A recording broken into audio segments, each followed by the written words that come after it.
Hello, everyone, and welcome to another edition of CLX Foundry Live, where we go inside a customer's build and assemble it from the ground up. I'm your host, DJ BluePDX, and joining me today is our lead technical expert, Paul Steffens, and the master of killing all builds, it's Zack Killingsworth. Gentlemen, welcome. Hello. How are you? Doing very well. So I know, Zack, last week, or on Tuesday, last week, you did your first ever post show. Oh, yes. With a lot of building. You assembled a PC and a laptop. Yes. GG. Nicely done. Thank you. Thank you. And then Tuesday, Hayden built 3. Nice. Just saying. Get good. We have an incredible machine to put together for Christine in Michigan today. Before we do that, quick reminder, today is the last day for the FaZe giveaway. If you haven't already got all your codes in there, I know FaZe Sway has been giving his codes out on his stream, and we've got a couple that we've given out here as well, so check it out. That closes out tonight at midnight. The Horus PC giveaway closes out on Tuesday, and we've got a few codes to give away there today, as well as this weekend on my channel. It's going to be a lot of fun. In the meantime, let's take a look at what we've got for today's build, because it's kind of pretty. Yeah, we've got a beast of a build today. Really excited about this one. This also will be the first one actual customer build that we have done with the golden print design for the raw. So really excited to show that. This system's got a Ryzen 9-7900X, a 3060 for the video card, 32 gigs of RAM, and a whole bunch of other good stuff. So we'll get started with the motherboard here, and we'll go from there. Zach can get this unboxed, and yeah. Awesome.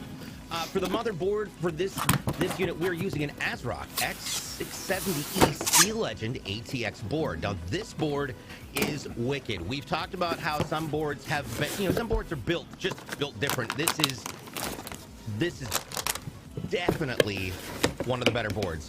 Paul, what are some of the big things that stand out for you about this board comparatively to some others?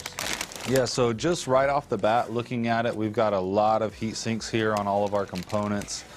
So that's what stands out to me. I really like the silver and almost kind of camo look to it with the white feel, but it's got reinforced DIMM slots, reinforced PCIe slots, and a whole bunch of other stuff. So yeah, that's right here. Yeah. Let me fix this. So I got you, Zach. as for the RAM goes, for the DIMMs and the RAM, this is a DDR5 board with supports up to 6600 on the overclock, which is great because we've got 5600 RAM going into it.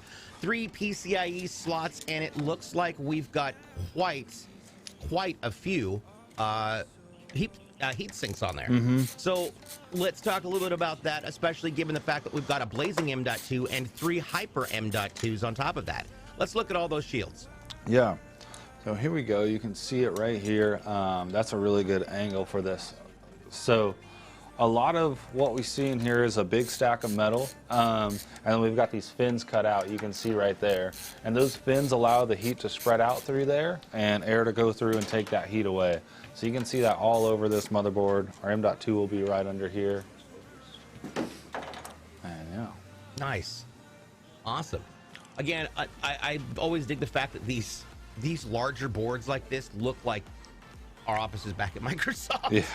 Yeah, they do look like some corporate buildings, yeah, for sure. Yeah, it definitely does. We've got a beautiful setup over the I/O shield, which means we're not going to have to put anything in like we've seen before, where we had to put the little metal plate in there. This is going to actually look wonderful, especially in the design.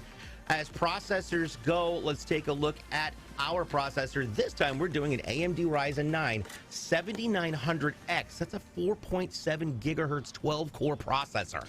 Tell us about this processor. Yeah, this processor is a beast. This is the brand new Ryzen that they've come out with. You can tell from the heat spreader on here, it looks different than any other processor. And then if we show the other side of that, it's got no pins on an AMD processor, which is a new thing as well. So all the pins are on the motherboard here. So you can see Zach's got this proc cover open. So he's going to go ahead and install that. There's a couple arrows you want to line up, and then some keys on the top and bottom there. Once it's in there, you just want to make sure it's secure. He'll latch that down, and once it latches, that cover comes right off. So our processor is mounted right there. But yeah, this thing is a beast. That's incredible. Absolutely incredible. Love it. Love it. So now, as far as the performance of these processors, this has an ability to be yeah, this is an X, so it does have the ability to be overclocked. What do those numbers look like? Yeah, so this is a 12-core, 24-thread, as you mentioned before, processor. Its base speed is 4.7, and it can boost up to 5.6. So that is a really high number to get up to. We are going to be overclocking this, though, as well. So we're going to be pushing it past that 5.6. We're going to see what we can get to with each processor. It just kind of depends on the silicone in there, on how high we can get it, because we want it to be stable as well. So yeah, once we get it into testing, that's when we'll really start playing around with that overclock. Nice. That'll be fun. I can't wait to see what kind of numbers you can pull out of that. Yeah, it'll be a lot of fun on this one. I think I've only done one before, overclocked one of these, so yeah. I see you've got the heat sink off. Let's go through the process, Zach. What are the stages you go through when you're putting a heat sink on an M.2?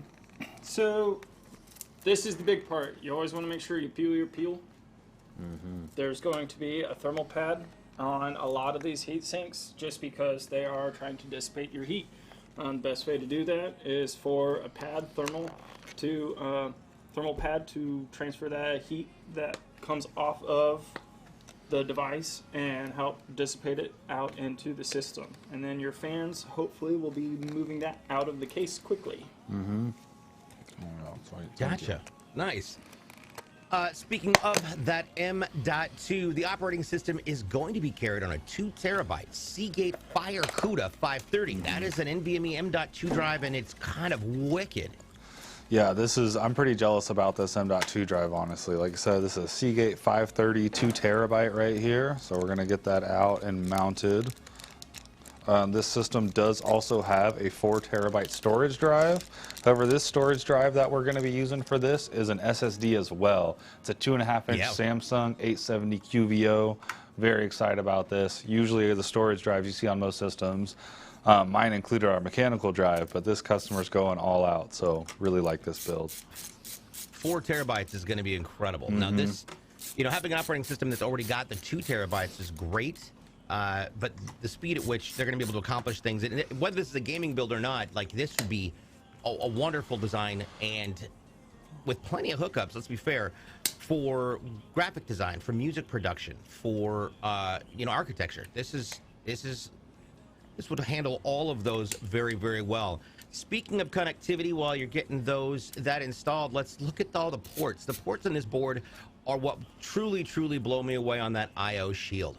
We've got 2 Ethernet ports, one of which is a Dragon port. That's a 2.5 gig LAN port. So you've got the ability to activate this as a server as well as any other potential usage you have for connecting through to an internal network. Multiple different USBs. You got a USB Type-C on the bottom, along with an HDMI and DisplayPort, which we won't necessarily be using because we've got that graphics card, which we'll talk about in just a second. Total out, we've got 10 USB 3.2 Gen 1s. That's 6 rear and 4 front, along with 2 Type-C, 1 front and 1 rear, and then looks like we've got another Type-A rear. So, absolutely wild. Yeah, a ton of ports on this thing. So that's going to be able to utilize everything on the case plus some. Yeah. All right, so now that we've got the processor mounted in the M.2, we're going to go ahead and start installing the AIO cooler bracket. This customer also selected upgraded thermal paste, so you can see that going on now. For this build, we're using Thermal Grizzly Cryonaut. It's some really high-end thermal paste. That's what we like to use for these builds. And going with that high-end thermal paste is going to allow us to put a better overclock on it as well. So good choice on the customer's part. That is also something to consider if you are, say, a DIY hobbyist when it comes to your PCs and overclocking, is to make sure that you've got a thermal paste that is going to be, I would say, up to that level of heat that you're trying to maintain with an overclock. Okay. Yeah, you want to go with at least a mid or higher end thermal paste if you're going to be overclocking a lot. We use Arctic Silver a lot for most of our builds here, and that is a great thermal paste as well. So if I had to recommend one, that would be it. This Thermal Grizzly stuff is great too. We also have some from EK that we like to use as well. We noticed a 7-degree difference from our normal paste that we use to Thermal Grizzly, and that 7 degrees is a lot of frames per second. Nice.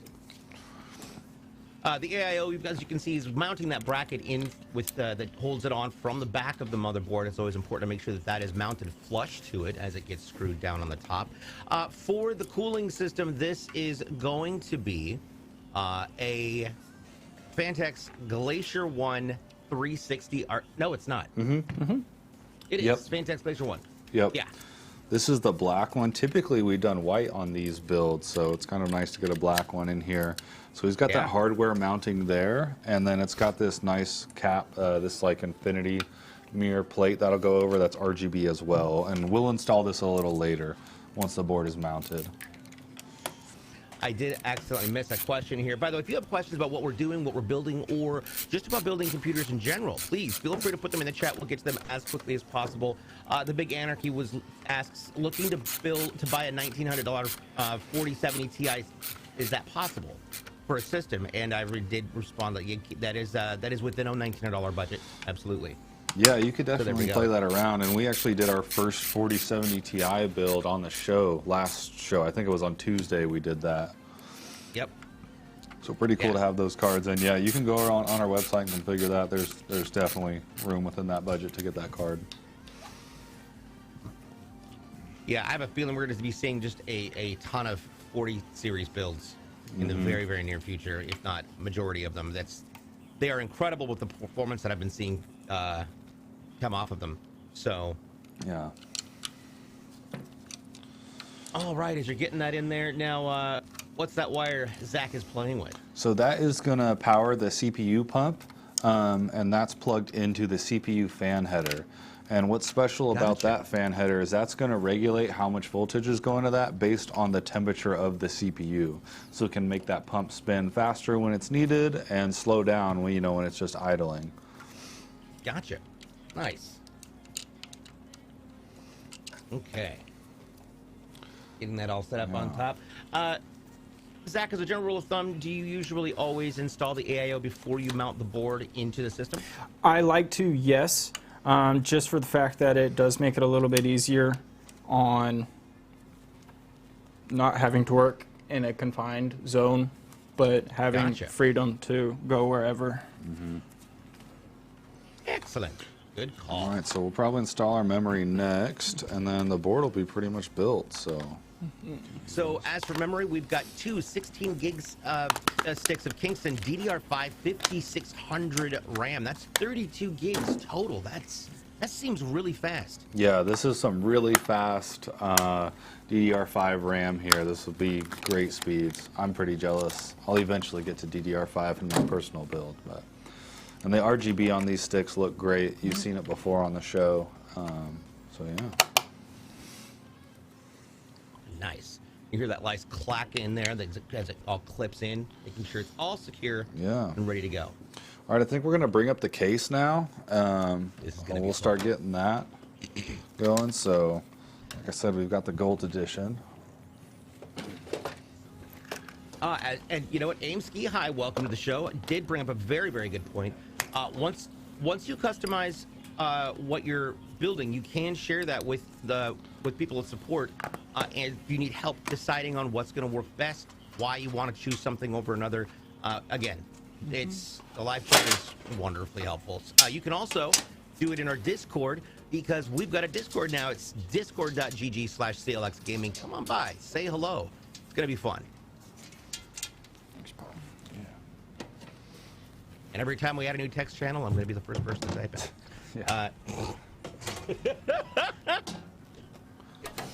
I'm still entertained by that. All right, as you can see, this gorgeous build with the gold on there. Kyle did such an incredible job with the designs on this. It's so unique. That honeycomb pattern on that front panel is going to look great next to that LED strip.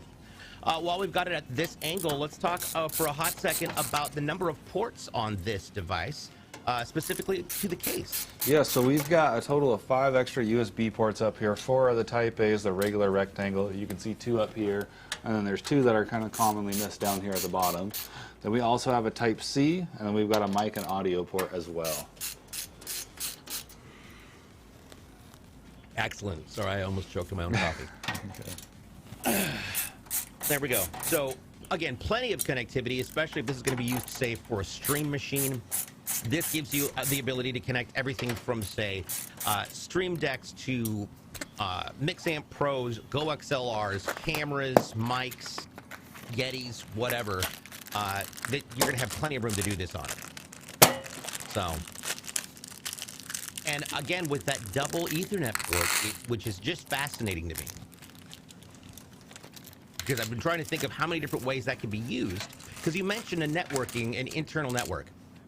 Yeah, it can be used to set up an internal network if you wanted to do that. You can connect other printers, other computers to it even, kind of treat it like a server. So yeah, there's a lot of things you can do with that. Is that why my hard drive... So I have an external hard drive, an 8-terabyte external hard drive that I use for backing things up. Is that why it has an Ethernet port on the back? Yeah, so you can connect it to your network, yep. And then any computer can access it from the... Okay, that makes a little more sense. I've never done anything like that, so I was just like, I'm not sure how to do this. Yeah. I tried plugging it into the Ethernet on the back of my PC, and it said, "This is not network. Oh yeah, this is not a network." All right, getting that case put down.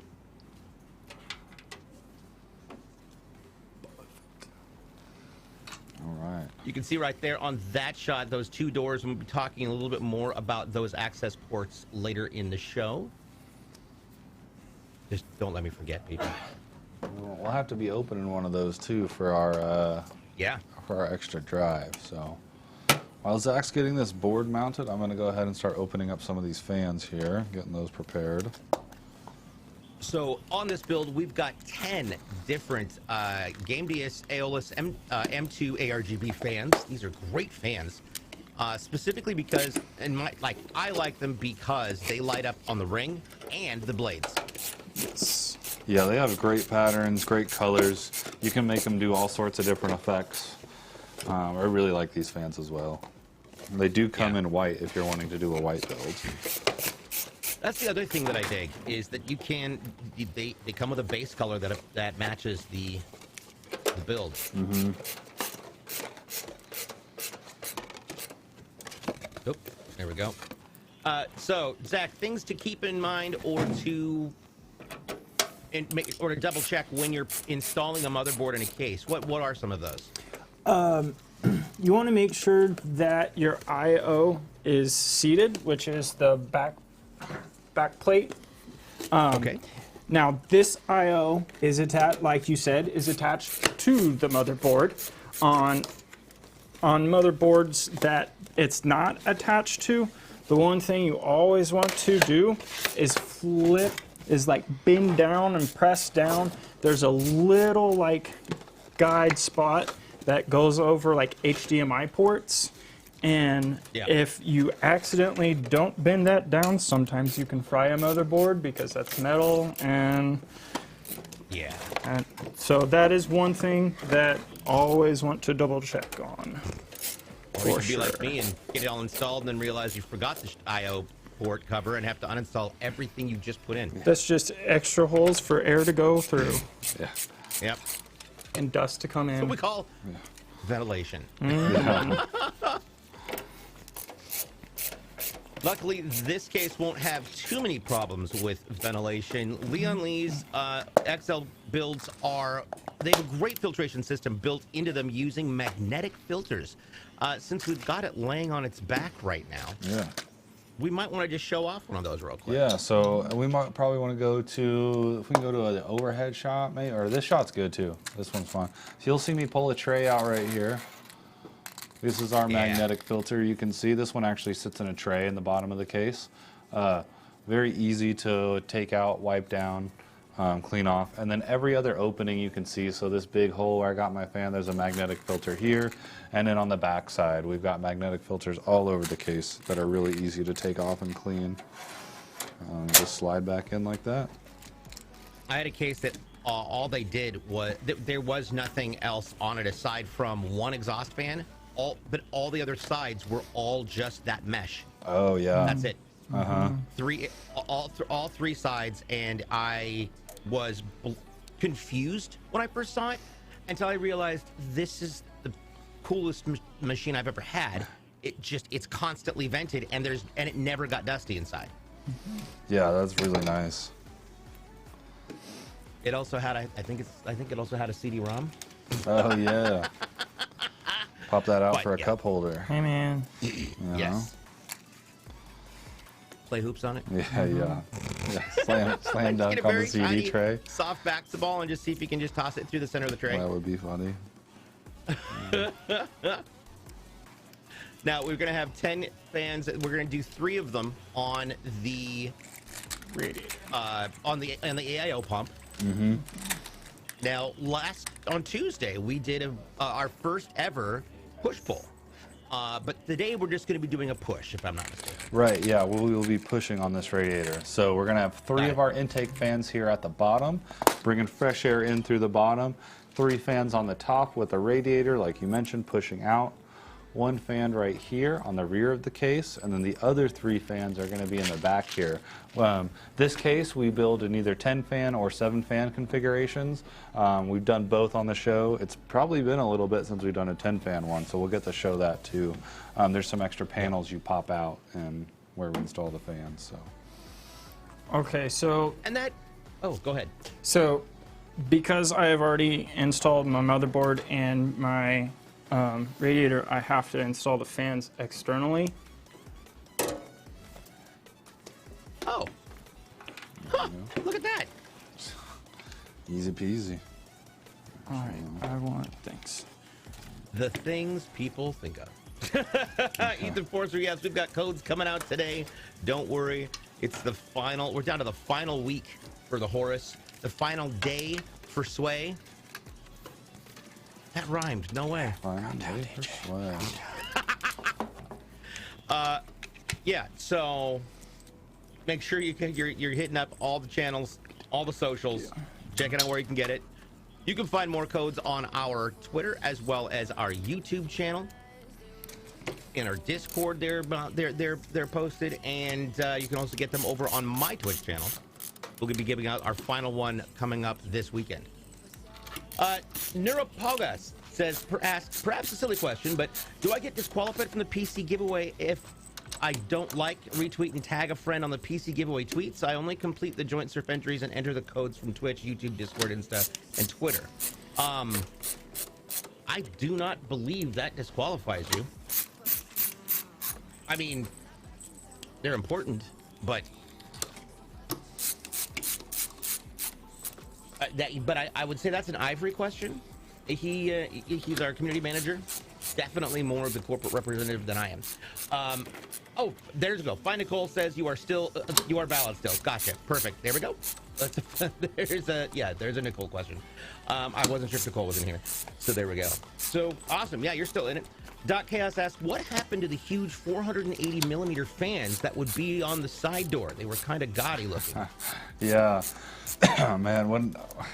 What I see, we used to have this case a long time ago. It's called like the Diablo, and it was advertised as the world's largest case fan, and it had like a giant case fan on the side panel. It's goofy, silly. Yeah, I forget which brand it was. It really wasn't that loud. It didn't spin super fast. So that was the thing. Slow and low. But yeah, I don't know what happened to those. It's too bad. Everybody's got glass side panels now.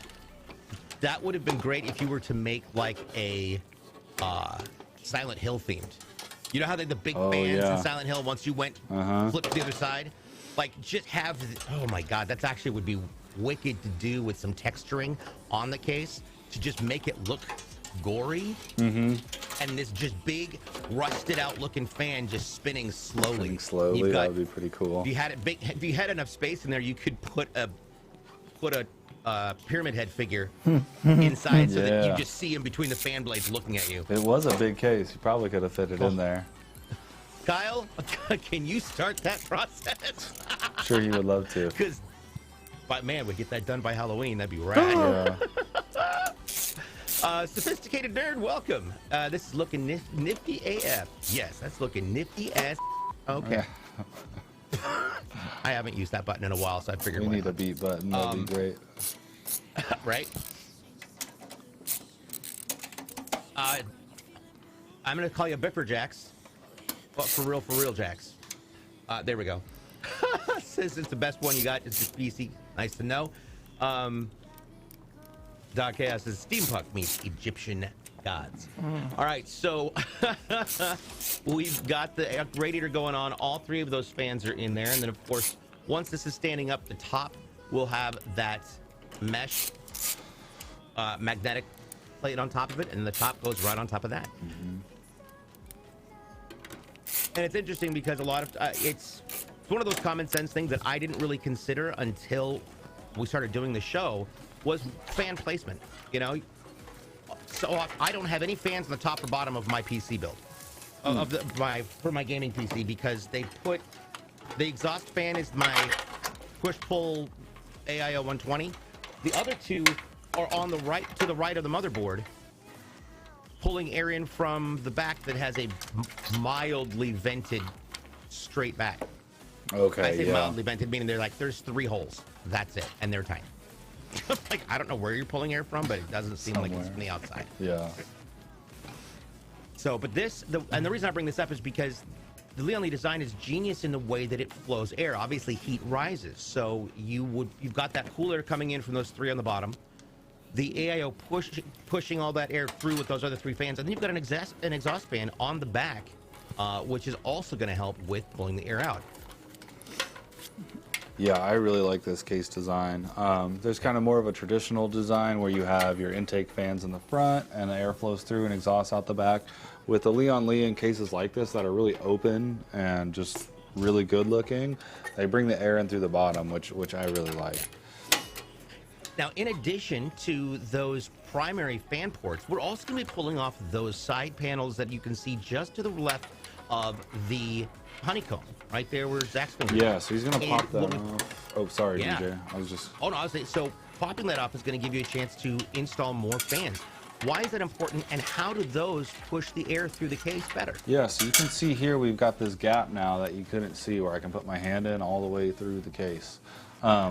So these fans right here are going to be intake fans as well. So we're going to be intaking through the bottom and the back of this case. We'll have Nice. 3 extra intake fans. That'll be a lot of fresh air coming in. Just going to provide us extra cooling. Since we are overclocking this system, the extra cooling is really going to help out. Yep. One other thing to notate, as you see, we love pointing this out about it. I love pointing this out about these cases. As you can see that spot where some of those cables are going through the black rubber grommets, you'll notice that the motherboard doesn't sit directly on the back of the case. It's about a 2/3 back. There's an entire space behind there that houses the hot swap bays and also the PSU, the power supply unit. So how are those fans going to affect the cooling and the airflow, considering that this board doesn't sit on the back? Excuse me. Yeah, it'll be pretty much like normal with just some extra air coming in through this side. Now this back, it's still going to be kept pretty shut off from the rest of the case, so the power supply is going to be getting fresh air from outside as well and exhausting it out what you see right here. So all that heat will stay outside the case. It'll look really nice. It's very compartmentalization. Yeah.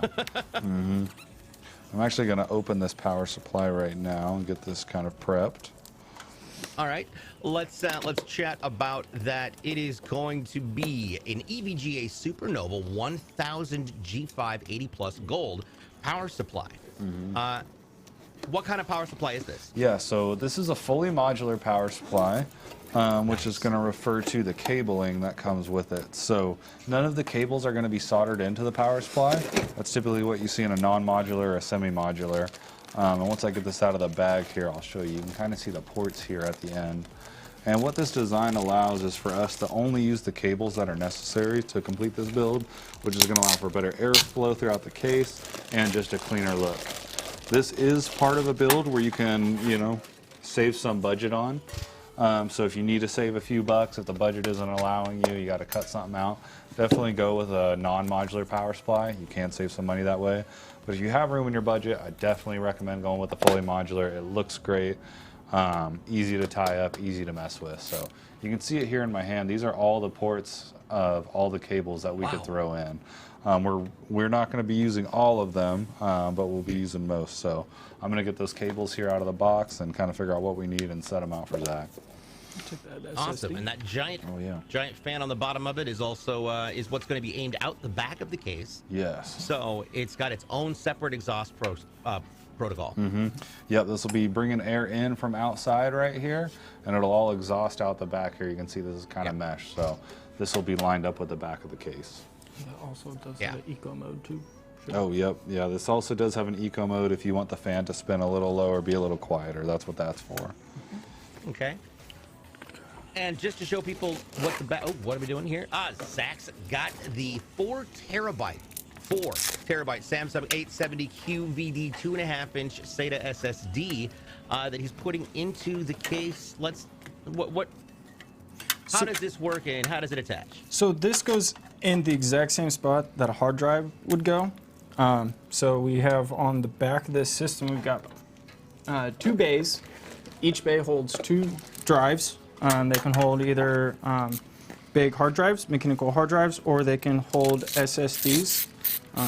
And I like having them there because these bays have built-in SATA power and SATA data lines. So like you saw earlier, I've already plugged in SATA lines to the motherboard because they're built into the case. This case is very nice on allowing you to expand your library very easily.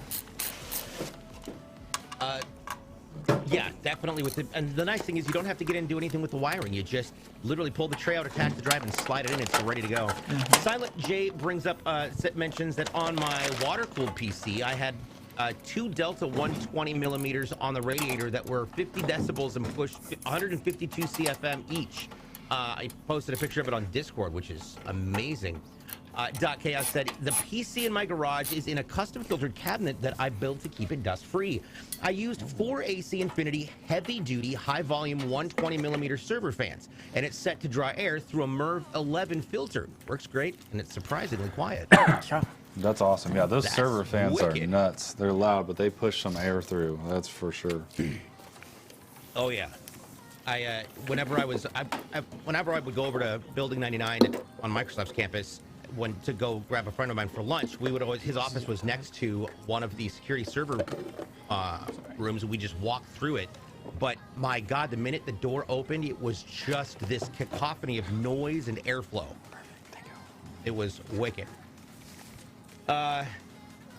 PlayStation Loco says, keep up the great work, Zach. Still say send this man some pizza and a refreshing beverage. Thank you. Okay. So Zach's already working on some of the base level cabling right now. Yep. So he's... Now, one thing to note about this board is that top PCIe slot and its reinforcement. But with the 3060, are we going to need any type of other weight support? Yeah, we will not be needing any extra, like any sag bracket or anything like this. I'll get the card out here right now and show you. So we've got an MSI 3060 here. This is a nice looking card. It's kind of blacked out. It's got a good backplate on it as well. Those are big fans. They are. So I'm going to go ahead and pull all the tabs and plastic off this and get this prepared. This does have one 8-pin power connector, you see, so I like that. We'll just need one cable to power it. It's interesting when if you sit that next to, say, the 1050 card that you have that we use to pull apart and show people how they're built, not only the difference in size, but the similarity in design. Right, yeah, that is. That PCB you've always mentioned. Tell us about the PCB on that, and so we can kind of get an idea of that comparison to how large they are or how consistent they are. Yeah, so I've got the 1050 Ti right here. And I'll just kind of show you, because these are very similar sized cards. Yeah. You can see them in my hands as well, the 1050 Ti obviously being on the bottom. And I've already got this cooler unscrewed, so we'll show you what this looks like. So once we pull the cooler off right here, this is just the PCB. This is all it is. There'll be a wire that's plugged in so that your fans can have power. But yeah, like we said, this is all your video card is this right here. You can see that spot where there's thermal paste. That's where the GPU actually sits. But comparing this to this 3060, I mean, it's relatively the same size. You can see kind of this yellowish orange line cut off right here. That's the end of the PCB for the video card. So these are very similar in size. The 3060 is a little bit longer, but yeah, that's all this is. That's Ivory's like, one day Paul's going to disassemble the wrong GPU backs. I almost said that, but I was like, no, he's a professional. That'd be funny. Yeah. Yeah, that's great because we haven't done a 3060 in a minute, and being able to compare the size right there is neat. But also, we're talking two generations of difference between those. That's a 10 series. These are 30 series. I remember before there was a 10 series. Yep, the 9 series. Yeah. I think the first PC I built had a 5 series. I think it was a 560. GTX 560. For those who didn't see it already, we do have a code in the chat. It is Horus-VJLU.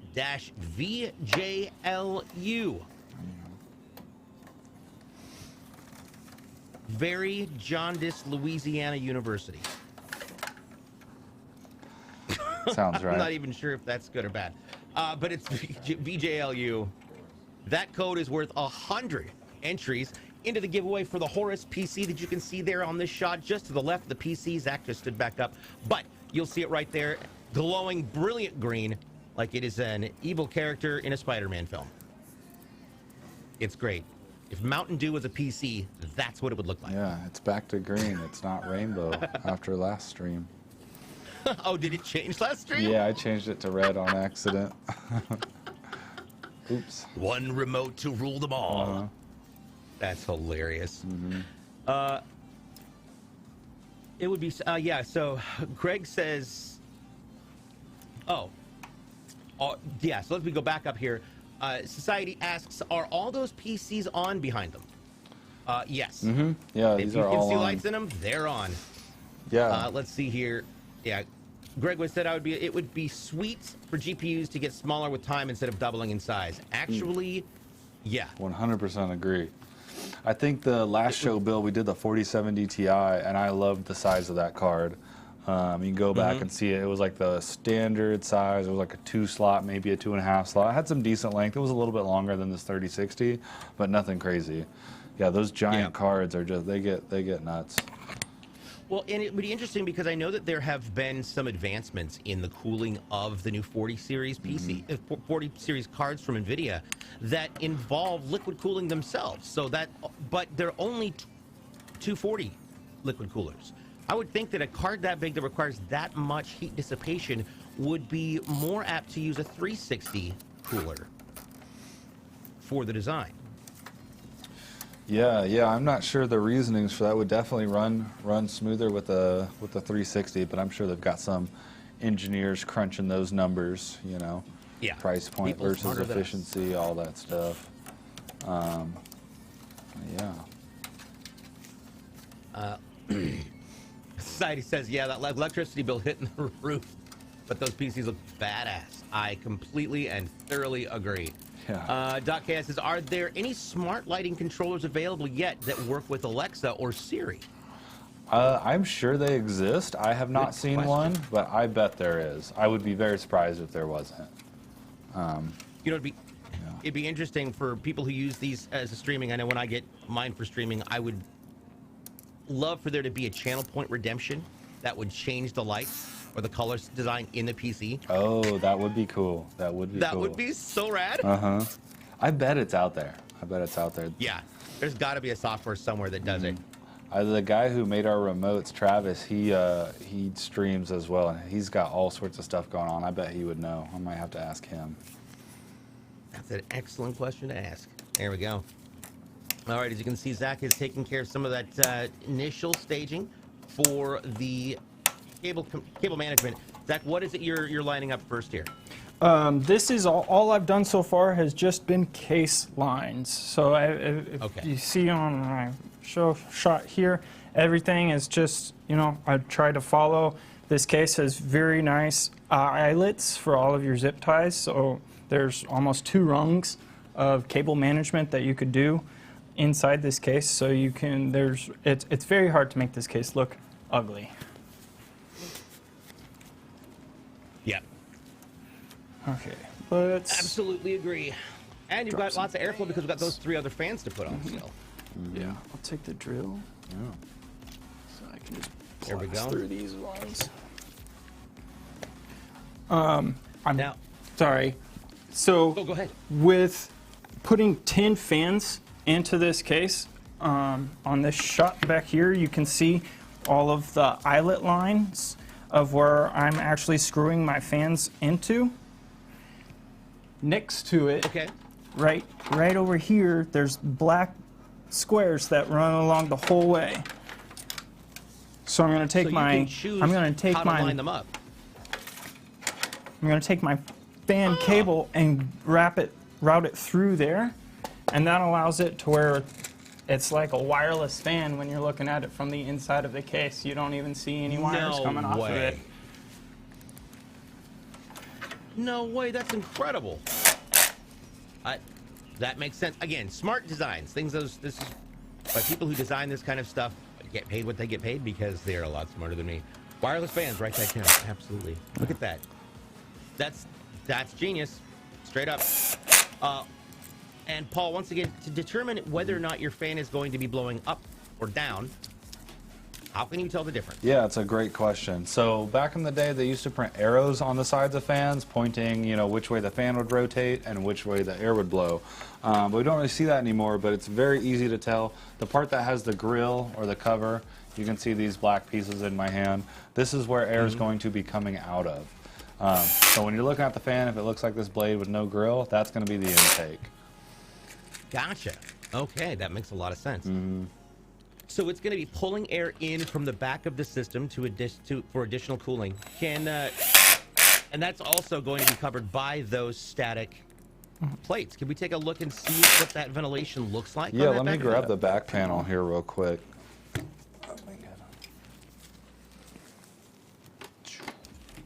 This is actually really kind of cool, people, because as somebody who's got a very poorly vented PC panel, these panels are awesome. It's not just a couple little lines. This is well ventilated.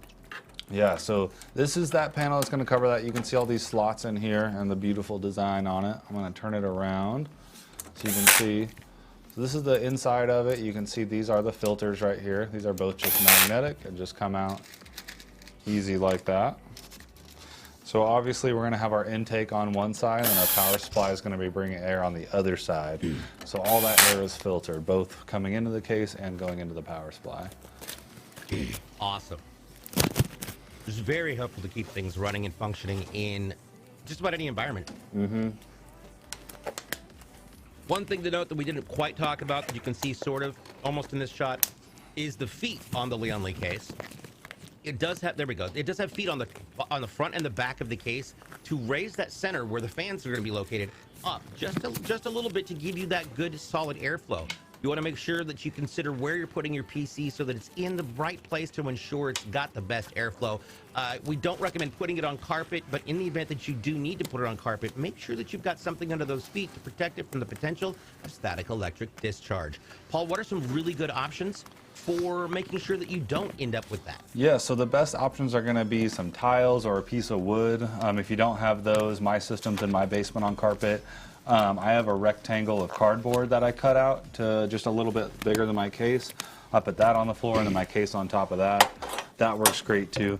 Anything that's going to push that carpet down and not close the gap between the feet of your case, or the bottom of the feet to the intake.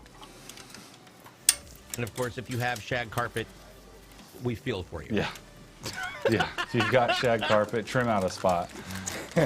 You've already got enough problems. Yeah. I grew up with shag carpet as a kid until I think I was probably 13, and my parents were finally just done with it. And they saved up, and it was, I remember when we moved everything in our house out into the family room, into the back kitchen family room and into the garage, and the whole house was empty, and they ripped up the carpets, and it was just, I've never seen my mom celebrate tearing and just shredding carpet in her life. It was great. But then we put in real carpet. It was much nicer. I remember. All right. Man, my grandma's house had like some orange and black shag carpet and had like carpeted bathrooms as well when that was a thing, which is, I don't even know. Understand carpeted I don't even know. I don't understand carpeted bathrooms at all. Yeah. They are quieter. It's comfy. But it's just like, yeah, there might be some splatter on there that you might not get out, you know? Yeah, I just think there's just, it's just bad news bears. All right, we got those final sets of fans going in, as you can see, which is great. I love the connectors, by the way. If you look on the motherboard down at the south bridge, those the input connectors down there, the way that they are all just set up and look so clean. They're so nice. It's one of the things I love about this board. Yeah, it looks great and coming off the board, and then with this case, we've got that nice grommet there. You can see them all going into right where my finger is. Just really good design, yeah, really neat. So, and normally that's something that you would pin directly onto the board, like with the board we did on Tuesday. Those just went directly onto solid slots, but it looks like that's got extended up through that south bridge and it's made into the frame. Yes, that big one that you're seeing right there, that's actually our 3.0 connector. It's just a thicker one. The actual header on the board, I don't know, right here, is just it's a very wide rectangle. So that's just one of our 3.0 ports. And we've got another one up here by our 24 pin. And once again, everybody, this is an ASRock X670E Steel Legend motherboard. That thing is wild and pretty. And it's going to be a nice contrast with that silver and white camo inside of that black case that's going to, of course, going to be lit up by all those fans. It's going to be like a dance club. Yeah, it is, yeah. As for fans go, we do have 3 more to do, and they got to mount to the bottom of the tray. Now, when you're mounting these, you just mount them and then mount that tray in, or does that tray slide in? It screws and snaps in, so you just have to remove 2 screws and then pop some clips, and then it just pops right out. Nice. Again, these guys make this look so simple. As you can see and notice, the direction of this, Zach's got them so that the intake is pulling up from the bottom, because you want that air coming in fresh from outside. Again, things that you don't know what you're doing, you can't do it back. Yeah. Well, and a lot of people might have them backward, like the other way, just because they might think it looks a little cleaner. And like obviously this side of the fan that you're seeing right now, that obviously looks a little bit cleaner than having these grills. So I can see why some people would want to have those facing up, but that, you know, you want to make sure you got your fans lined up for intake and exhaust. Now we've got 6 intakes and 4 on the exhaust, creating a positive pressure environment inside that PC. Is that better? Or, because, I mean, normally if we did this to 7, it would be 4 out. No. 3 in. No, 7 would be 4 out. 3 in and 4 out, which would create a negative pressure. Yeah, so this is kind of an ongoing debate that's going on. It's I'm sure, you know, there's articles you could find why one is better than the other. I'm comfortable with either one, honestly. I think I'd probably prefer positive pressure if I had to pick one. But yeah, the biggest thing is you're just getting air flowing through everything in there. Yeah. That can be kind of a controversial topic, though. Well, it's one of those things that I don't know why these things pop into my head, but I was sitting there last night going, oh, you know what? Positive pressure, negative pressure, what? I wonder which one is better. So, yeah, just a matter of opinion at that point, and a matter of how many fans you got. Yeah. And the case layout, too, helps. Yeah. Can determine that a lot. Some cases are designed for negative pressure. And some cases are designed to not have any negative pressure, and if you have negative pressure in them, it's really bad for the case. But interesting. All right, getting those cable lines all matched up together, nice and tight. So now the one thing I did notice is that this system also is coming with that Corsair light strip, so we've got some entertainment to put into this that's going to be a little dance clubby. And I believe Zach was the last person to do a light system in here before. That was what we did last Thursday. Yeah, we did that for last Thursday, and I think the build he did after that on the just build show also had a light strip, also had Corsair light nodes. So this is a really good light strip kit. I've got it here in my hand. I'll go ahead and start opening it up. It comes with a lot of extra cables, a lot of stuff. You probably won't use everything in here, every cable. So yeah, just know that. Don't think if you get one of these, you got to use everything. I know that last week we put them behind the top fans and the radiator. On that corner, the corner metal glass mount that's directly opposite of the honeycomb right there. And then you had another one on the bottom of the rear fan. What kind of design are you thinking of doing today? I'll probably stick pretty low in the case and try and do a lot more glow. Just like I said last week, you know, these fans compared to those Intermaxes that we installed were, you know, that was just the blade was the only thing that glue. So the side, the side of these glows, so it's a little bit difficult to, you don't want to drown out your fans. But these fans and these Corsair light strips are both really bright. So like you said, it's gonna be a party. Absolutely. This is gonna be great. I dig it. The one thing, as you can see on this shot right here, or the shot we were just on, that is great to notice is the way the board was designed. There's a huge gap below that top PCIe slot in order to make room for a various different number of graphics cards. And then of course there's lower ones in the event that you need to use them. Those line up obviously with the port covers that you can see there to the left.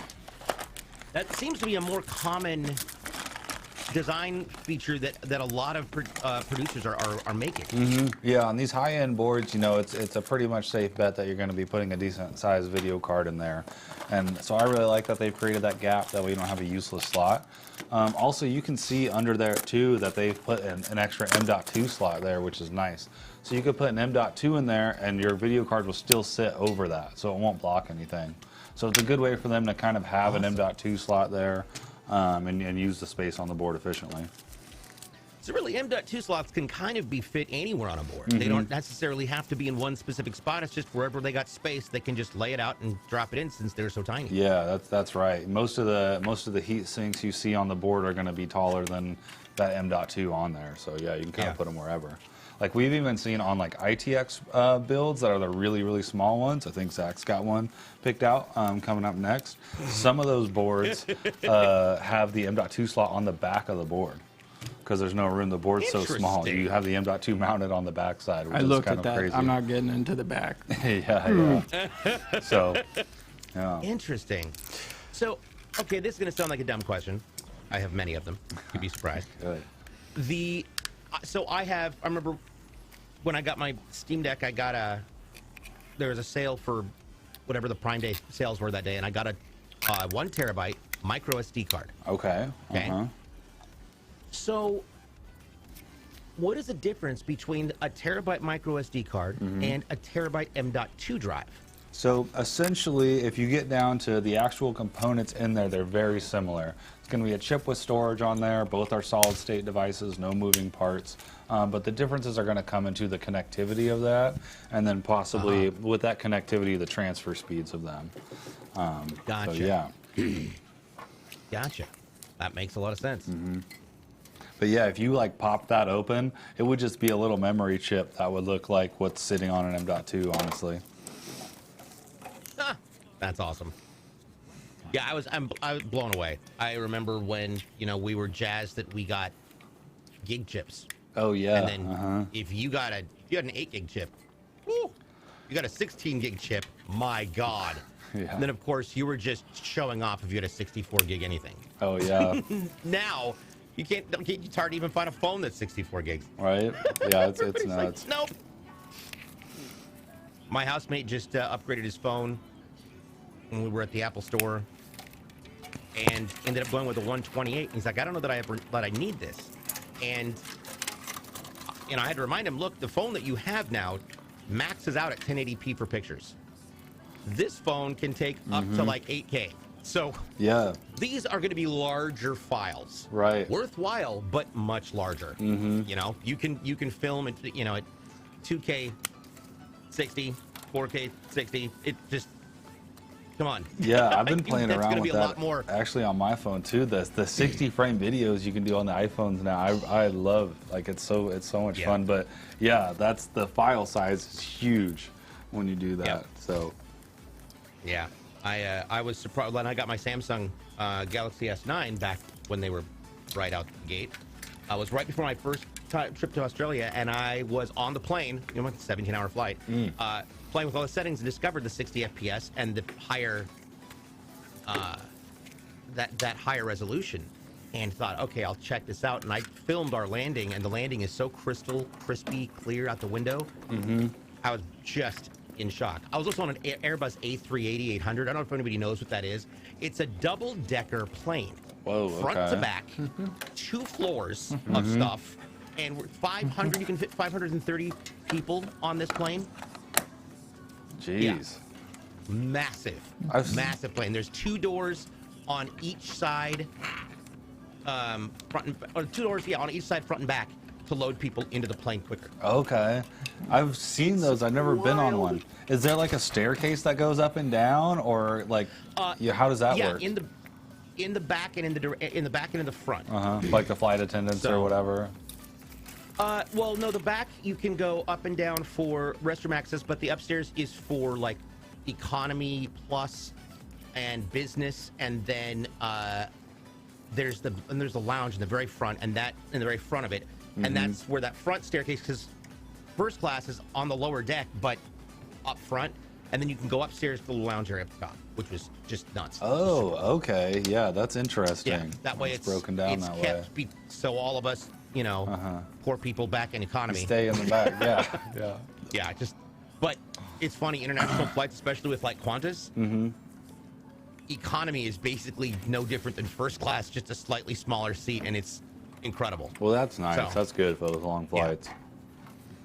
All right, so now we've got this on its face, and this is where it's going to come into doing your cable management. Are you right? Or is this just for the lighting? This is just fans right now. So I've I've gotten the case taken care of. So next thing I like to zip up on top of that run is all of the fan works. As you can see, I've got cables coming in from the top, the bottom, and the sides. So it's just nice. Make it look. Yeah, the fans can be really the most challenging part of a tie-up, and especially on this one with 10 fans. You can see there he's got his fan controllers kind of zip-tied together. So we're going to end up having to use 2 fan controllers for all these. For these Game Diaz fans, the fan controller can power 8, but you are able to connect them together. That way you can have more fans in your system, which is what we're doing on this. Oh, so you can daisy chain. Yep. Oh, nice. That because we have 10. I'm doing the math now. Hello. Awesome. We're getting that all set up. As the only thing I think that we just didn't point out was, actually, no, I think we pretty much covered all of it as far as the insides of what's about to be happening. And it's a great system. The system runs about $4,400 total with all of its components, and it's got some interesting 3D Mark scores. Like at 1080p, this PC would be capable of running Fortnite at 250 frames per second. That's 250 FPS. That's nice. That's nice at 1080. So lots of options there. Lots of options there. It's more than my monitor can handle. Right, there we go.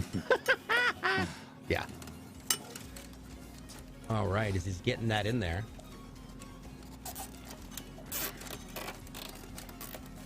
So just to clarify, you're not going to need a second controller for this device. We are, yeah. We do have the second controller in there. You do need a second one. Yep, Okay, gotcha. Yep, and he's got those zip tied together, looking real neat. So. Splitfish, welcome. Glad to have you here. Hey, that's You forgot to hit the follow button? Yeah. It happens. Kronos asked, does CLX carry any Corsair ICUE fans? I know they have the light strips. I don't believe we have IQ fans. No, I have not seen those yet. And the other thing they mentioned was, excuse me, something like I hope we start carrying some Corsair LT100 light bars. I love mine. I've never actually seen a light bar. I haven't seen those in a long time. Back when I first started working here, we had like physical light bars that went into the system, but of course they weren't RGB. You had to pick either red, green, or blue. It was not RGB. So, yeah. And for those of you who don't know, Splitfish did all of our emotes. Yeah, Splitfish. Which is awesome. His stream is great. He's got a whole bunch of cool stuff going on with different animations. I really like what he's done with that. .chaos brings up the fact that in 4K 120 FPS, my DJI FPV drone uses a gig of storage per minute while filming. In 8K, in 8K 60 FPS, it's 2.5 gigs per minute. The data hog, but it takes absolutely breathtaking videos, and it's amazing how much storage has evolved. Yeah, absolutely. Consider we used to be on, megabits, soft floppies and hard floppies. Yeah. And then we were writing to CDs. And then DVDs, and then the Blu-rays. Thumb drives. And now, find a CD writer anywhere. I don't.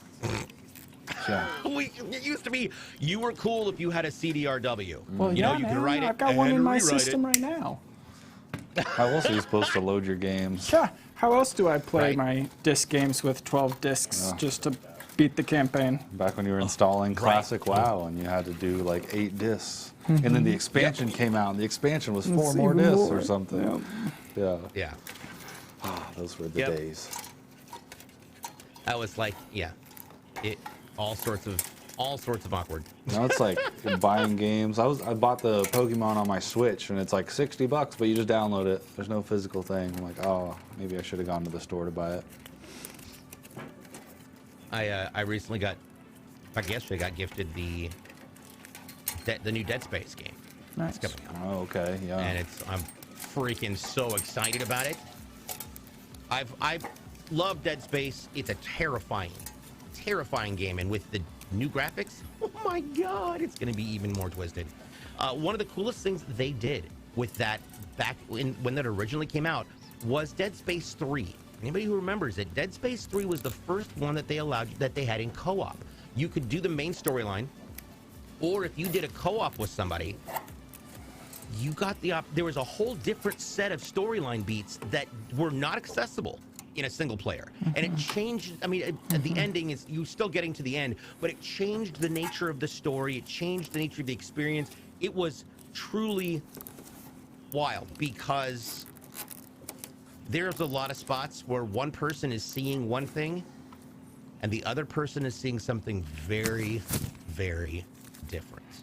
That is crazy. At first, my friend Josh and I were like, wait, he says, what are with, I'm not going to give away the thing, but he's like, what is with this? Why is this even here? Like, what are you talking about? You're standing in front of a trash can. No, dog, that's not what I'm looking at. Oh, what? That is nuts. I did not know that. I haven't played any of those games. I can't play scary games. They will, I will not sleep for a week, and then when I do, I'll have nightmares. I can't do it. I can't watch scary movies either. So. Oh man, well, anybody who loves them and you haven't had a chance to do it, check out Dead Space 3's co-op. And I'm really hoping if they do a rebuild on the co-op that it's going to, that they're going to include that and make it even more defined. Remy Main, I miss CD drives. I mean, how can you watch a Blu-ray without connecting a USB drive enclosure to your Blu-ray? But yeah, well, you can get externals. They make little USB 3 externals. Yeah. Yeah, we've got a few of those here. They're just tiny, and they do all of the stuff in them. Yeah. So, all right, now we're getting over to the light strips. Well, what's next? What's next for it, Zach? Light strips. Gonna put in the Corsairs. Awesome. Silent J says, don't play Fear games. Honestly, I got purchased for the month of October. One of my community members got me all the Fear games for PC. The very first one did not function super well, but man, there's some just twisted things in there, and even as for games that old, it's still a scary game. I love it. I screamed so loud during Resident Evil games. Oh, I love it. It's great. I'm not allowed to play them at night, and I have to keep the windows closed because I scare the neighbors a lot. I scared a FedEx lady. She thought somebody was getting murdered down here. Yeah, that's funny. No, I haven't played a Resident Evil game either. Like I won't. I played. My buddies got me to play Amnesia. Yeah, I played that in the basement with the lights out. No way. I got like I don't even know how far through it, but I died and I turned off the computer, and that was the end of that. Never doing that again. I will say one thing that one of the scariest things I've ever done. So years ago, ages ago, when we got this big 70-inch sharp 3D TV, right? And it had the active shutter glasses you have to charge, and then it syncs up. Okay.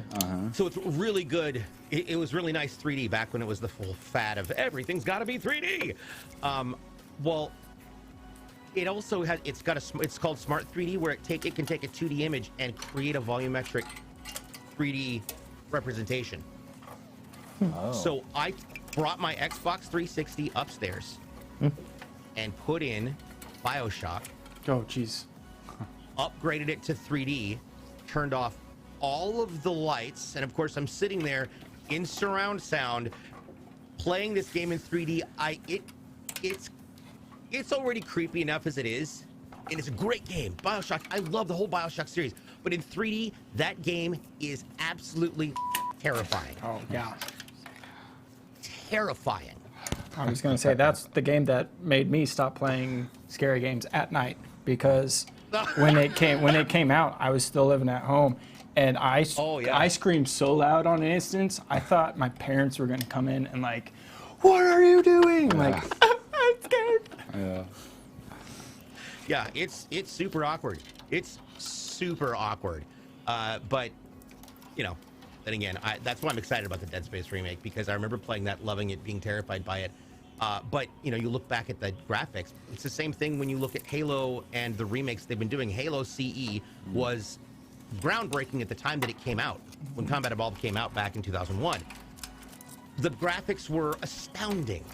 Never before seen things like this. It was gorgeous. But you look at it by today's standards, and it's very basic and blocky. Then they redid it, and it's once again fantastic. You know, so I love the remake. I loved playing the remake. It was even better. Yeah, I like that too. Halo was a really big game for me as well. And they had a button you could like go back to the old settings, right? Yes. Like just Yeah, whenever. So that was cool. You can flip that in HCE anniversary and H2A and Halo 2 anniversary, because it was cool because you could take a look at it and see where we went from up to now, and the changes, even though they're just cosmetic mostly, are incredible. Yeah. And the flood was so crazy. Oh yeah, and that again terrifying. Yeah. Halo really wanted to be successful right now, they would make a horror game. It is Horus VJLU. For those of you asking who may have missed the code from earlier, it's Horus VJLU. Video jockey looking unhealthy. I'm gonna come up with a different representation of those letters every single time. Okay, so we got your light strips. Where did you decide to put your first one, Zach? So I stuck it on the top, right, in between the valley of the radiator and the open space, so that it will help to hit both areas of inside and help hit like the top of the motherboard and glow the top of that. So top down then. Awesome. Okay. Where'd that other one? It's inside. Ivory Virtual Jesus loves you. That's it. Oh my God, that's hilarious. Doc Chaos says the first time I ever played Halo CE, I had to keep using the old graphics button because I kept getting lost even after playing Halo games for 20 years. Oh yeah, when Anniversary came out, people were like, I'm not exactly sure where I am, but I feel like I should know this. Pup Loki, there's a speedrunning hack to swapping between the two. Yes, there is. Proist Joker was one of the guys who first figured that out. I didn't know that. That's cool. Oh yeah, it's wild. Proist Joker, who now works for 343, ironically, he and we kind of helped put each other on the map on accident, and it was wild. But yeah, he used to have world speedrunning records, and now he can't because he's an employee. Oh dang. Yeah, Ivory, you know Joker. Yeah, good guy. Really, really fun person.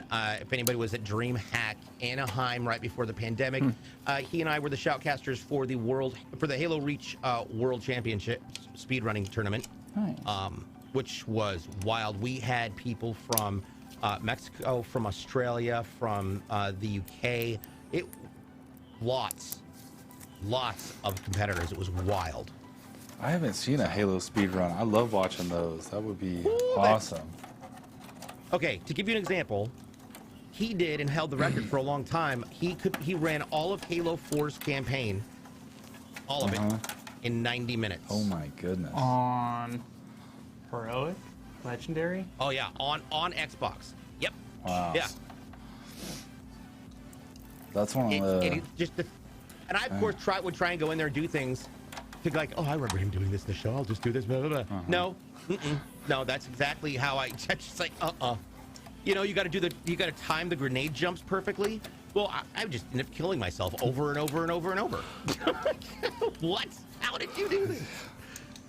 Yeah, I would love to see that. I might have to look that up on YouTube. That'd be cool. That's right, Ivory. That's right. You were doing the D&D speed runs. Got it. Yep. That's awesome. All right, so we've got our second strip in currently.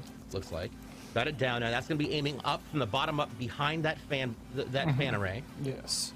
That's the third one. I did like what I did. I missed one. Yeah, I did the one on the back of the radiator on the top, and then one wrapped around from the front, and it'll go along the side. So that will help pump more onto the front glass and the side glass. I know that these panels have a print job on it, so I like sticking stuff a little close to glass on these builds just because it is pretty nice when your panels can really glow and really show off.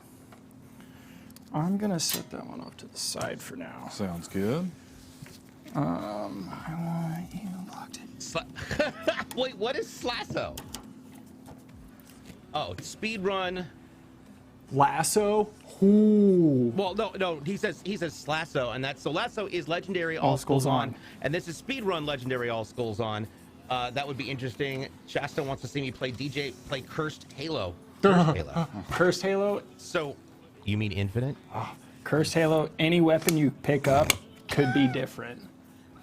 As a Halo guy and a shoutcaster for Halo, I love Halo. If you could find a horror version of it, my God, that'd be great. Imagine turning all the enemies into nothing but blood, the whole thing. I would love to have a Silent Hill version of Halo. You know, where it just everything just what? That would be wild. Dom Shot says I love CLX rigs. Well, we love you. Appreciate it. If you want to experience all the love of the CLX gaming community, head on over to head on over to discord.gg/CLX Gaming. It is our Discord, brand new Discord with all sorts of fun things in there. Great place to talk with people, to also ask questions, and find people who may also have CLX rigs that want to play some games. It's all right there on Discord, discord.gg/CLX Gaming. Yeah, make sure you check out my setup on there. Yes, absolutely. And right now you can see we've just put in the GeForce RTX card. That is the RTX 3060 once again. That fits really nicely in there, you know? It does. It looks very good similar in there. profile to the board. It doesn't extend beyond the board, which is good. MSI did a great job facilitating that device. While he's getting that done in here, and we've got the power supply going in, we're now getting towards the cabling side of things. Since we do have all the lighting in now, and you got all the lighting in, so now we're just going to do the final level of cabling. So while we're getting started with that, I want to talk to everybody on here about how you can get your hands on one of these amazing PCs. You don't have to be a professional to do it. If you head on over to clxgaming.com, we've made it almost impossible to get stuck building a PC. It is a wonderful place to be. You can build your own cases for many different sizes and choose everything that you want in your system, from processors to motherboards to GPUs and your RAM. You can choose all of these different things and build your PC to meet your needs. Whether you're a graphic designer, a gamer, movie producer, these are all things that happen in here. And don't worry, you don't have to be a professional like these guys. If you pick something that's not necessarily compatible, don't worry. Our system is designed to detect that and to show you how to fix it. A little green button on top that says add to cart will say solve conflicts. If you click that, it's going to give you options on how to solve it and how to fix it. And that's all you have to know how to do. It's great, and it gives you the freedom and autonomy to make your system fit exactly what you need it to do. You can also choose cases with different styles, so you can make sure you're staying on brand with your stream and your gaming. But don't worry, you don't have to go and build your own PC. We have hundreds of different pre-built models that are ready to ship right now, today. You can pick up those, plus any extra CLX gear, like these windbreakers, all on our website, and it's all right there. Check it out. Bring gaming to the next level at clxgaming.com. Bam, did it. Okay. This Red Moon says, this PC looks like a gruesome beast. I'm scared if the owner is an Apex player. Yes. Actually, I wonder what the scores are for Apex. Yeah, for Apex Legends at 1440, this PC will run 100 FPS. At 1480, at 1080, it'll run 140 FPS. Sorry, 100 FPS at 1440, 140 at 1080. But yeah, that's it. Full graphics. It's wild. Paul's setup is a lie, Nicole says. Oh my God. What? You hate the fact that people don't like Halo Infinite. So, Papo, it's not that I don't like Halo Infinite. I thought the campaign was awesome. You have to understand, I've been part of Halo for a very long time. I'm the Griffball shoutcaster for Halo. Sorry. I was the event program manager for Outpost Discovery. But again, it just, for me, it just got dry. I'm not here to talk about that much, but again, there's a lot of room for growth. They make graphics with that game. But as for multiplayer, it's one of the best core designs ever. They just got to expand on it. They got that big cable right there going into that 360. Yeah. Wrapping it back around underneath. You have the Halo collection? Oh yeah, I've got it all. We've made up some really great games in MCC too.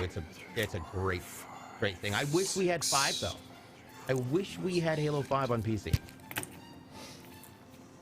Oh yeah. Red Moon says you don't need full graphics to play Apex. They could probably get 900 plus FPS on Apex Legends. Also true. I know that my settings for, I'm more of a Rainbow Six player. My graphics for Rainbow Six have been adjusted so that I can get up to 144 on my gaming system and just kind of hold right there. I love it because now that I've got it dialed in, I feel like I'm a little bit more efficient. Yeah. More pro. Yeah. Halo 4 Griffball, Papo. That was my jam. I won the national championship in that in 2015, and then just. Oh yeah. What? That's like what? That's a thing? No, yeah. I paid attention. Oh yeah, yeah, it's competitive Griffball has been a thing for a long time. Oh yeah. And yeah, so I was the executive producer over at Griffball Hub back when it was a thing. That's sick. Yeah. Shasta says I was playing Halo 4 Shoddy Snipers yesterday. Yep. Still looks, it's again, MCC is incredible, and being able to go back through and play those campaigns over and over and over again. That's great. I will never get tired of playing Halo campaigns. Ever. Ever. Yeah, that was the stories are wild. I would love if Apex came out with a storyline, although I would really like it if we could just get Titanfall 3. Even if it's just a campaign, I want that. I also want Battlefield Bad Company 3. Oh. I need me some Battlefield Bad Company 3. You have, Doc says, I have 5 unopened copies of Halo CE PC discs that you found at a Goodwill. What? What? That is insane. The PC discs? Do you know how rare those are? Yeah. Oh my God. And yes, Doc is right. Griffball was a thing that was mentioned in Red versus Blue by Rooster Teeth back in Halo 3, and then they decided one day to, you're gonna go now, Celestial Dragon. I'd have a great time. See you later. You want to see? I'm gonna be playing Siege this weekend. Oh sure, oh nice. Sure. I'd like to just point out real quick at this shot. Oh, I always point it out right after he changes it. I'm so sorry, Jason. Just the way the way everything is tied in. There's a pathway. There's a channel for all the cables. It's positioned in a very clean way. As a reminder, in the event that you need to change out something from your build, say you want to upgrade your graphics card, or you got gifted something else that you want to put in there, if it requires you undoing the cable management, take a picture of it with your cell phone. That way you've got a record and an example of, okay, this is how it looks, this is how I took it apart, this is what needs to go together. And there's lots of different ways of doing it, but the reason we say it's so important to put it back the way that it came in there is because that the way that those are all compact together increases the available airflow space in the case. And that's going to help make sure that all of your system stays cool, including the back of your motherboard. Yeah, and with this case that has that channel for our cable management, there is a panel that will go over top of that to just smooth everything out, which is really nice. Gives it a really clean look at the end, and then helps get smooth airflow. Yeah. Yep. Necros says the Titanfall series was amazing. Absolutely. Papo, I thoroughly agree. Battlefield Bad Company 3 needs to happen. If I ever were to win one of those billion-dollar lotteries, you best believe I will personally fund, even if it's just a campaign, Battlefield Bad Company 3. I think it'd be rad. I remember their multiplayer. Battlefield Bad Company 2's multiplayer was astoundingly fun because of the physics in it. You could blow holes in buildings if you had a tank. It was great. I loved playing that. Yeah, that was pretty groundbreaking when that came out, honestly. Yeah. Yep. Agreed. You know, to Halo's credit, one of the other things that was amazing that they started out with is Forge. That as soon as Forge showed up, my gosh, the things people were able to create. The community just exploded with different maps, different game types, and it's been like that ever since. So which ones are you tying up right now? So this is the power SATA for both of the hard drive SSD bays. Gotcha. Okay. Because it has all four of the data lines running to the motherboard, you plug everything in just so that literally all you have to do when you want to put in a new drive, unscrew, pull out, screw on, shove in, update your drivers, and you're good to go. Like, it's one. Go ahead. One question: when it comes to the drive where it's placed, the 2.5 inch are obviously not going to fill up that entire tray. Is it easy to tell whether it's at the top of the or the bottom of the tray? So that you need here, to mount it. I'll pull it back out. Yeah, no, that's fine. There's actual holes drilled into the tray, so you can only really mount it one way, and that would only allow you to mount the 2.5 inch. Yeah. So it has has the star constellation, which is what I call it, just all the holes for your hard drives, and which is going to be all on the outside, and then it has the 4 constellation for the SSDs, and so you can fit it because the inside of the tray has the lineup for your ports. So when you slide it in, it's connected. When I slide this one in, it clicks in and it's connected, and you're live at 5. Good to go. That's, again, a genius design. I should have asked that before when you were screwing on the hard drive, and I thought, but since we got there, now we got it. I also do like these bays because, say you're running a super mega overkill system, you can remove a whole drive bay and actually install a second power supply. Ivory's up here. So first of all, in the chat right now, we've got everybody looking at the followage for all of us. Ivory's account was created 12 years, 2 months, and 24 days ago. Jeez. Nice. Nicole's account is 6 years old. Pup Loki's is 8 years. I don't even know what mine is. I don't know either. I'm about to find out though. What is it? Just type accountage? I think, yeah, exclamation mark account age.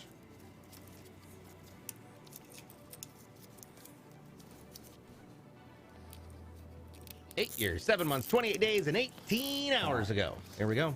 Wow. Yep. So I'd say it's been about 9 years. So, because I started streaming on Griffball Hub first, and then finally created my own account.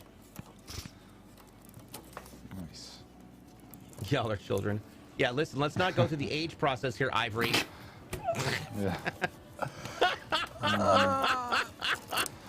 Katinka. That would have been funny. Let's compare hair, or we could not. I mean, that's an easy comparison. I have eyebrows. I gave the rest of my hair to Zack, clearly. Oh, that's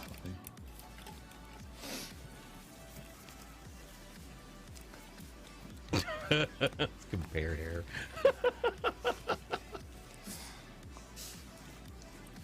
All right. A final plug in there.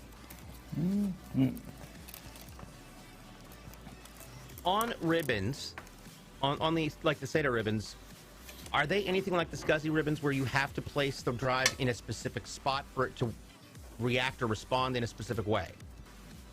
No, so especially for power, it's just an L shape, so there's really only way to do it. But the SATA data connection, that'll come into your motherboard. Your motherboard will be labeled SATA 0 through 0, 1, 2, 3, 4 through however many it's got. And it will try to, if it's going to read from those, it's going to start at the lowest. But if you've only got one drive in there, I mean, you could put on SATA 6 instead of SATA 0, so yeah. Okay. The hair whips by Zack. Yeah. Yes, absolutely. Mm-hmm. Listen, I would love to try and grow my hair back, but let's be fair. There are far more things that are likely to happen in life than me getting my hair back. So I'm fine with it. I figure like maybe at some point I'll just draw a blue arrow on it on the top of it. Oh, okay. Hang for Halloween or something. That'd be awesome. Oh my gosh, look at this. Alrighty, so we're gonna start getting the panels on and checking his stuff, making sure everything's going in there. What are you looking for at the moment, Zack? Like as far as angles and things? I'll twist one so you can see. So sometimes when you install your radiators and your all-in-ones, your hoses can get a little twisted. So that they don't look, funky monkey. I like to get in there, and if you get them close to an edge, it allows you to actually rotate it and untwist it or twist it into the direction. And I just kind of like having them to where they kind of stack on top of each other when I'm looking into the case, so that it looks like there might just be one. Yeah, as you can see right there. Gotcha. Looks like one cable, Nice. but then it's Very slick. I dig it.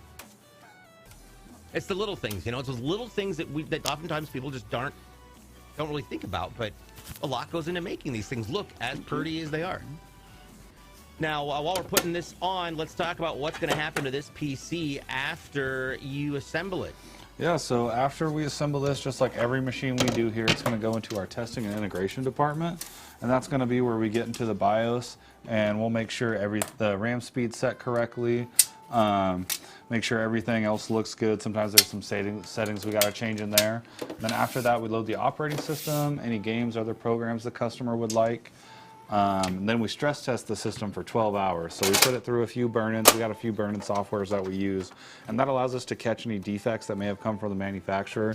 Usually if something's got a defect like that, it's gonna break on the first run-up of, intense operation. So that allows us to deliver a secure PC, and everything goes through that 12-hour burn-in. So it's really nice. And this one, awesome. and since it's getting overclocked, that'll be where we overclock this, and then we'll do the stress test after we do the overclock. So. All right, we got at least looks like the power is plugged in. Don't forget, your PC, if you purchase a PC here, will come with a lifetime technical support and labor. in it, you get by default a one year parts, but you can select up to 3-year parts, but you need to make sure that everything's covered. Uh-oh. And here we go. The moment of truth. Let's take a look. That's gorgeous. I'd love to see it from the side. Paul's gonna pick it up and twist it to our...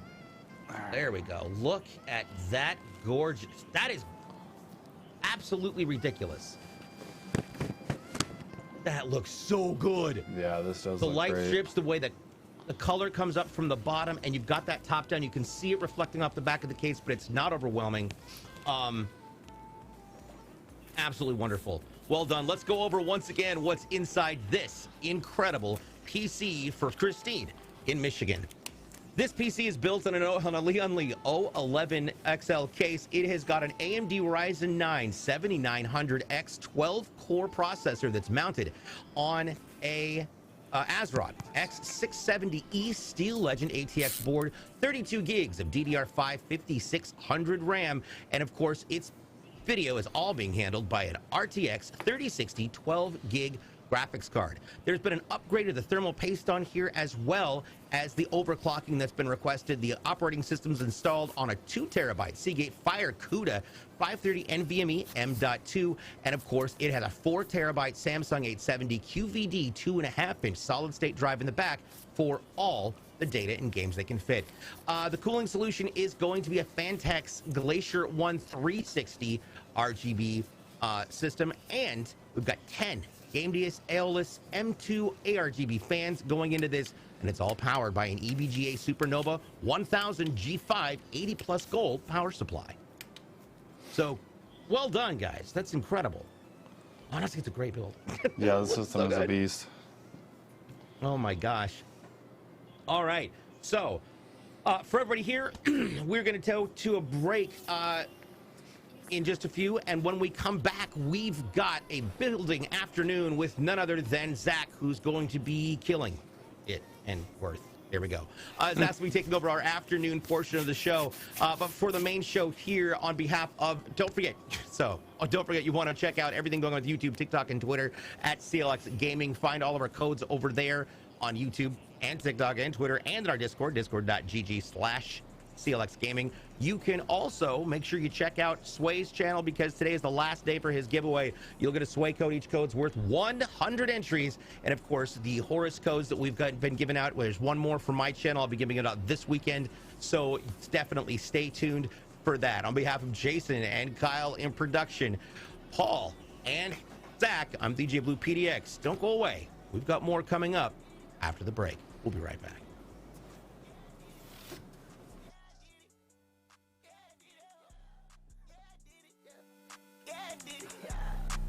Run down in her face, though. Rap truck bitch, no base. You could be a victim. I've been thugging since a baby. She won't be my baby, but I'm preaching like a mason. Put up in